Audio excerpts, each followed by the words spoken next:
اپنی اپنے بچوں کی دنیا اور آخرت کا بھلا چاہتے ہو، مسجد کو نماز پڑھنا ہے۔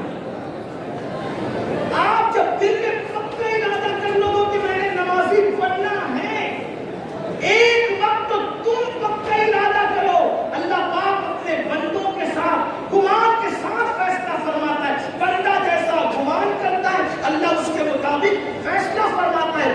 اگر میرا اللہ چاہے اللہ اکبر نماز سے پڑھ کر کے اللہ تک پہنچنے کا عمل کے معاملے میں وسیلہ اور ذریعہ کوئی نہیں، اس لیے نماز کی طرف آؤ۔ 5 وقت موزن چاہیے نماز، اگر یہ نماز پڑھتا ہے تو انشاءاللہ ایک دن اس کی نماز اس کو گناہ سے روک لے گی۔ چند دن بھی نہ گزرے تھے کہ وہ بندہ نماز کی برکت سے گناہ سے روک گیا۔ فاروق اعظم کے دور کا واقعہ ہے، ایک نوجوان ایک لڑکی پر فریب کم ہو گیا، ایک نوجوان ایک لڑکی پر عاشق ہو گیا، اس لڑکی سے آنکھیں چار ہوئی، اس نے اس لڑکی سے کہا اے لڑکی میں تجھ سے محبت کرتا ہوں، تجھ سے پیار کرتا ہوں، کیا تو میرے ساتھ شادی کرے گی؟ اس لڑکی نے کہا کیوں نہیں، بالکل کریں گے، آپ ان سے محبت کرتے ہو، آپ کے ساتھ شادی کرنے کے لیے تیار ہے، لیکن ایک شرط ہے۔ لڑکے نے کہا کیا شرط ہے؟ لڑکی نے کہا امیر المومنین سیدنا فاروق اعظم کی ابتدا میں 40 دن تک کے تمہیں نماز باجماعت ادا کرنا ہے، اگر تم 40 دن تک باجماعت نماز پڑھو گے تو انشاءاللہ ہم شادی کے بارے میں سوچیں گے۔ کیا ہوا؟ 1 دن 2 دن مکہ کیا نہ کرتا، نماز پڑھنے کے مسجد نبوی جا رہا ہے، فاروق اعظم کے پیچھے نماز پڑھ رہا ہے۔ 1 ہفتہ 2 ہفتہ 3 ہفتہ گزرے، جب 40 دن قریب گزرنے لگے تو لڑکی نے اپنی کنیز سے کہا کیا حال ہے اس عاشق آوارہ کا جو ہمیں شادی کا آفر دے رہا تھا؟ اس کی کنیز نے کہا وہ تو بڑی نظریں نیچی کر کے چلنے لگا، ذرا چیک تو کرو کیا ہوا۔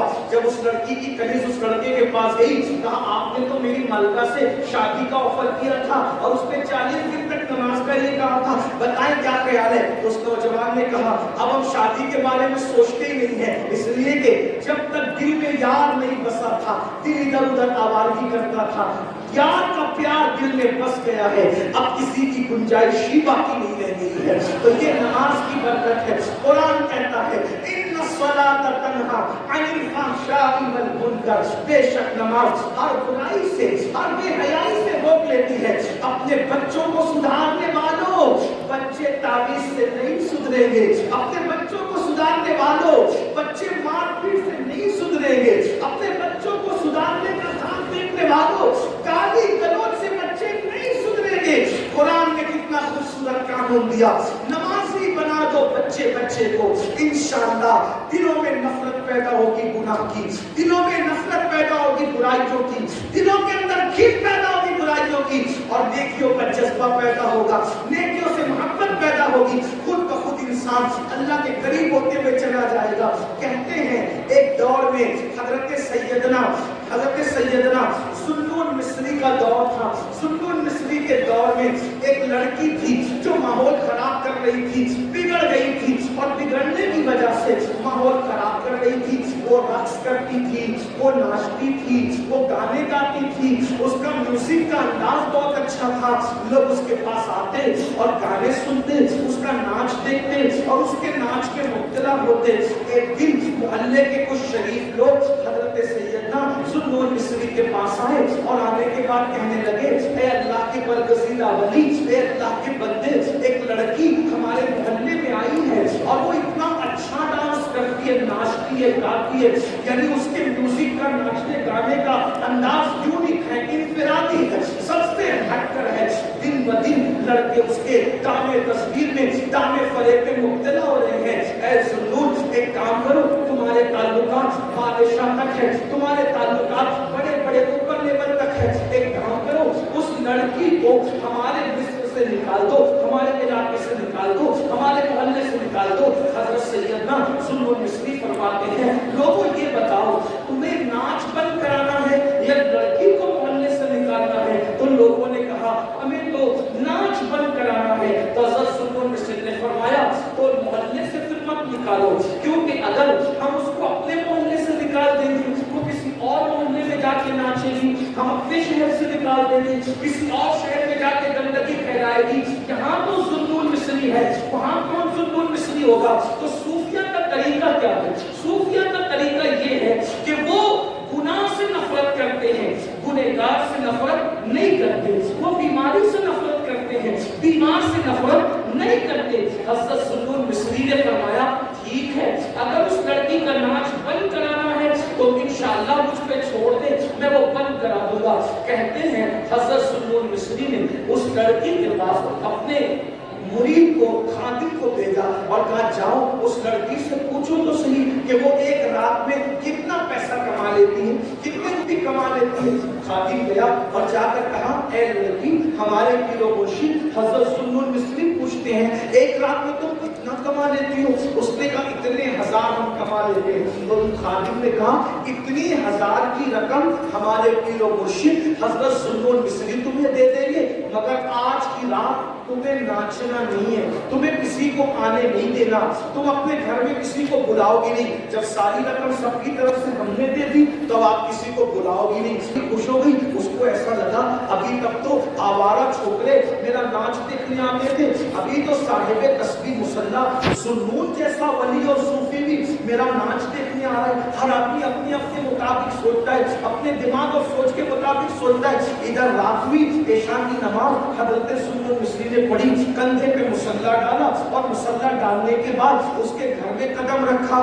جیسے گھر میں قدم رکھا، لڑکی نے پہلی مرتبہ حضرت ذوالنون مصری کو دیکھا اور اس نے دیکھ کر سوچا سوا کر کے مجھے ایسی للچائی کی نظر سے دیکھتے ہیں جیسے قصاب کی دکان پر گوشت کے نوکڑے کو لوگ للچائی کی نظر سے دیکھتے ہیں، ایسے سب۔ لیکن آپ ذوالنون آ کر نظریں جھکاتے، سلام کرتے۔ میں نے پوچھا، اس لڑکی نے پوچھا کیا بات ہے ذوالنون؟ تو آپ نے فرمایا میں نے رات بھر کی پوری قیمت دے دی ہے، آج رات تم کو میرے ساتھ گزارنا ہے۔ لڑکی نے کہا کیا مطلب؟ فرمایا بیٹی آج ہم رات کو نماز پڑھیں گے۔ سبحان اللہ، سبحان اللہ۔ دیکھو حضرت ذوالنون نے اتنی آوارہ لڑکی کو سدھارنے کے لیے کیا چیز کا استعمال کیا؟ نماز کا۔ بیٹی آج ہم نماز پڑھیں گے رات کو۔ اس نے کہا لوگ تو مجھے للچائی بھی نظر سے دیکھتے جیسے لوگ کھانے کی ڈشوں کو دیکھتے ہیں، آپ مجھے بیٹی کہتے ہیں۔ فرمایا بیٹی وہ مسلمان اور ہے، میں مسلمان اور ہوں۔ اسلام میں لڑکی کو اگر دیکھنا ہی پڑ جائے کسی مجبوری کے تحت تو دیکھنے کا انداز یہ ہوتا ہے بڑی ہو تو ماں کی سامان ہے، برابر کی ہو تو بہن ہے، چھوٹی ہو تو بیٹی ہے۔ یہی تین روپ ہم دیتے ہیں بیٹی کو اور کچھ نہیں۔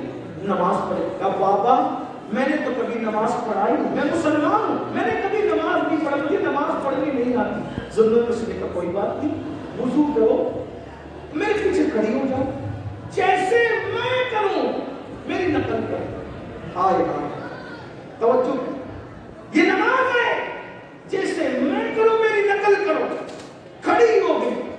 ذوالنون مصری نے قرآن پڑھا۔ قرآن کا اپنا اثر ہے، قرآن دلوں کو بدلتا ہے، قرآن انقلاب پیدا کرتا ہے، قرآن تبدیلی لاتا ہے، قرآن دلوں کے غم کو دور کرتا ہے، قرآن دلوں کو چمکاتا ہے، قرآن اللہ اکبر دلوں کے اندر گناہوں کی زنجیروں کو توڑ کر کے اللہ سے رشتہ جوڑ دیتا ہے۔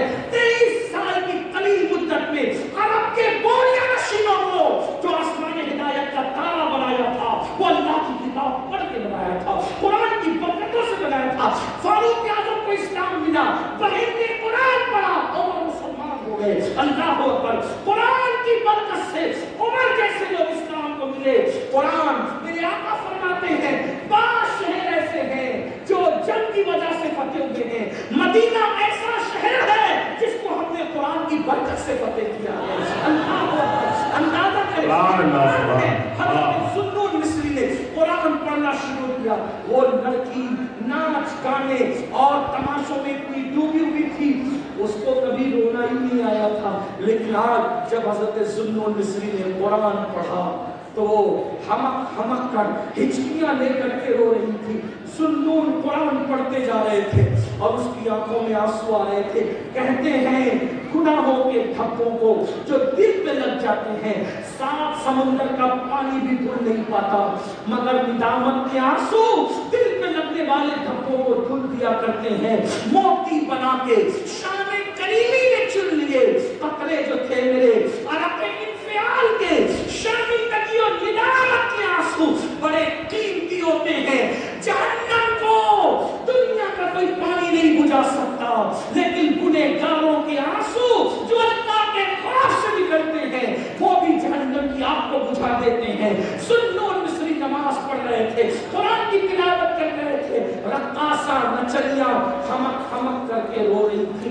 کو آئے تھے. ذوالنون نے اللہ اکبر کہا, رکوع میں سر رکھ دیا, رکوع سے اٹھے اور پیشانی زمین میں رکھ دی. لڑکی نے بھی حضرت ذوالنون کی نقل میں سر سجدے میں رکھ دیا.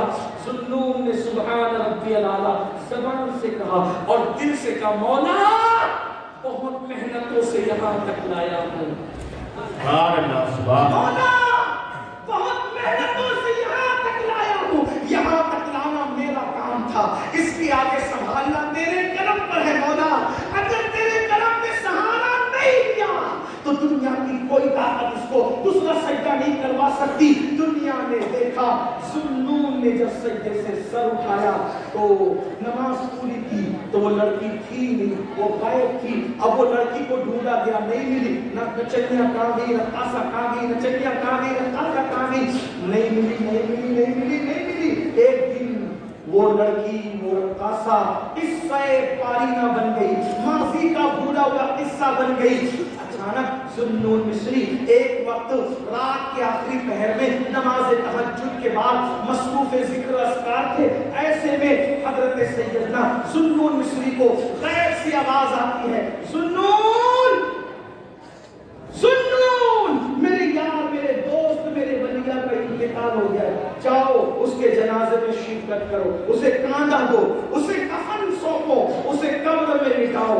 ذوالنون مصری آنکھ کھلی, گئے, کیا دیکھا؟ حضرت ذوالنون نے جیسے کپڑا ہٹایا, جیسے کپڑا ہٹایا, پیروں کے نیچے سے زمین کھسک گئی. کوئی اور نہیں تھا, وہی وہ رقاصہ اور نچنیاں تھی. چند دنوں پہلے حضرت ذوالنون نے جس کو سجدہ کروایا تھا, ایک سجدہ, وہی رقاصہ, وہی نچنیاں تھی جس کا لاشا پڑا ہوا تھا چہرے پر. چہرے پر حضرت ذوالنون نے جب وہ کپڑا ڈال دیا, یہ تو عورت ہے, یہ وہی عورت ہے جس کو میں نے پہلا سجدہ کرایا تھا, لیکن عورت ہے, نہلانے کے لیے عورتیں چاہیے, کفن پہنانے کے لیے عورتیں چاہیے. حضرت ذوالنون شہر میں واپس آئے اور واپس آنے کے بعد حضرت ذوالنون نے چند عورتوں کو ساتھ لیا, مردوں کو ساتھ لیا اور خواتین سے کہا, چلو کسی ولیہ کو غسل دینا ہے, کفن پہنانا ہے. جب گئے, جب سارا مجمع وہاں پہنچا تو وہاں کچھ نہیں تھا, کوئی نہیں تھا. حضرت ذوالنون پریشان تھے, یا اللہ وہ لاشا کہاں چلا گیا, وہ لاشا کہاں چلا گیا. تو ایک نور کا خط لکھا ہوا دیکھا, ذوالنون جو ہمارے ہو جاتے ہیں ہم کسی اور کے کفن دفن کا محتاج بھی نہیں رکھتے, وہ انتظام ہم خود ہی کر لیا کرتے ہیں. حضرت ذوالنون نے سوچا, یا اللہ میں نے پہلا سجدہ کرایا تھا, اتنی مقبول کیسے ہو گئی. گئے, تفکرات میں تھے, سوچ میں تھے, سوچ و فکر میں ڈوبے ہوئے تھے, سوچ و فکر میں ڈوبے ہوئے تھے, نیند نہیں آ رہی تھی. اچانک آنکھ لگی تو کیا دیکھا, وہی لڑکی ہے جو جنتی لباس پہن کر جنت کے باغوں میں ٹہل رہی ہے. وہ کامیاب ہو گئی, وہ کامیاب ہو گئی, وہ کامیاب ہو گئی, وہ جنت کے باغوں میں ٹہل رہی تھی. ذوالنون مصری نے کہا, اے لڑکی, تو وہی رقاصہ ہے نا جو ہمارے محلے میں ناشتی تھی, رقص کرتی تھی, ناشتی تھی, یہ بتا یہ مرتبہ تجھے کیسے مل گئی. ایک سجدہ جو میں نے تمہارے ساتھ خلوص دل سے کیا تھا, اس سجدے سے سر اٹھانے سے پہلے اللہ نے مجھے مقام ولایت عطا کر دیا تھا, مجھے ولایت کا منصب عطا کر دیا تھا. یہ ایک سجدہ جسے تو گرا سمجھتا ہے, یہ ایک سجدہ جسے تو گرا سمجھتا ہے, 1000 سجدوں سے دیتا ہے آدمی کو نجات. وہ سجدہ جس سے روئے زمین کانپ جاتی تھی, وہ سجدہ جسے روئے زمین کانپ جاتی تھی, اسی کو آج ترستے ہیں. دنیا تمہاری ہے, آخرت تمہاری ہے, شرط گرب تمہارے ہیں, عزت و مقام تمہارا ہے, دولت و عزت تمہاری ہے, سیاست و سماج تمہارا ہے. تم اللہ کے ہو جاؤ. من کان للہ کان اللہ لہ, جو اللہ کا ہو جاتا ہے پوری کائنات اس کی ہو جاتی ہے. اللہ کے بندو, یہ ساری کامیابی کا راز صرف 10 منٹ ہے.